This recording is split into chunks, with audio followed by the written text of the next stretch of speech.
So as a StashAway client, I would like to know how StashAway is protecting my money.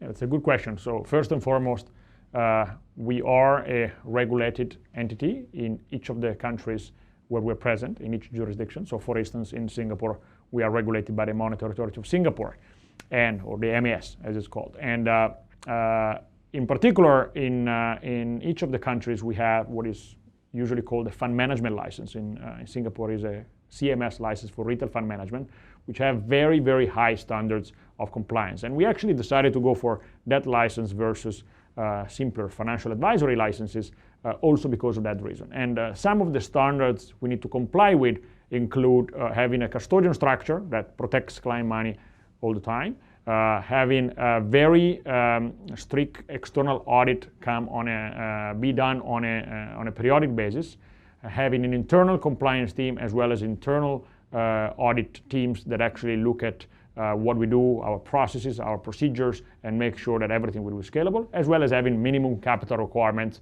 that allow us to kind of continue growing and managing the company going forward. I think the set of these requirements really makes the fund management industries in the countries we play very strong, and therefore us as part of that kind of protecting clients' money.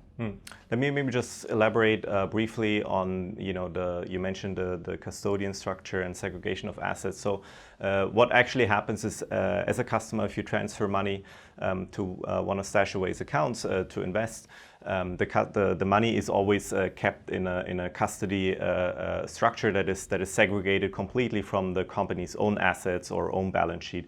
That continues from the point from investing until we actually buy the securities, so even when the securities are being held in a custody structure.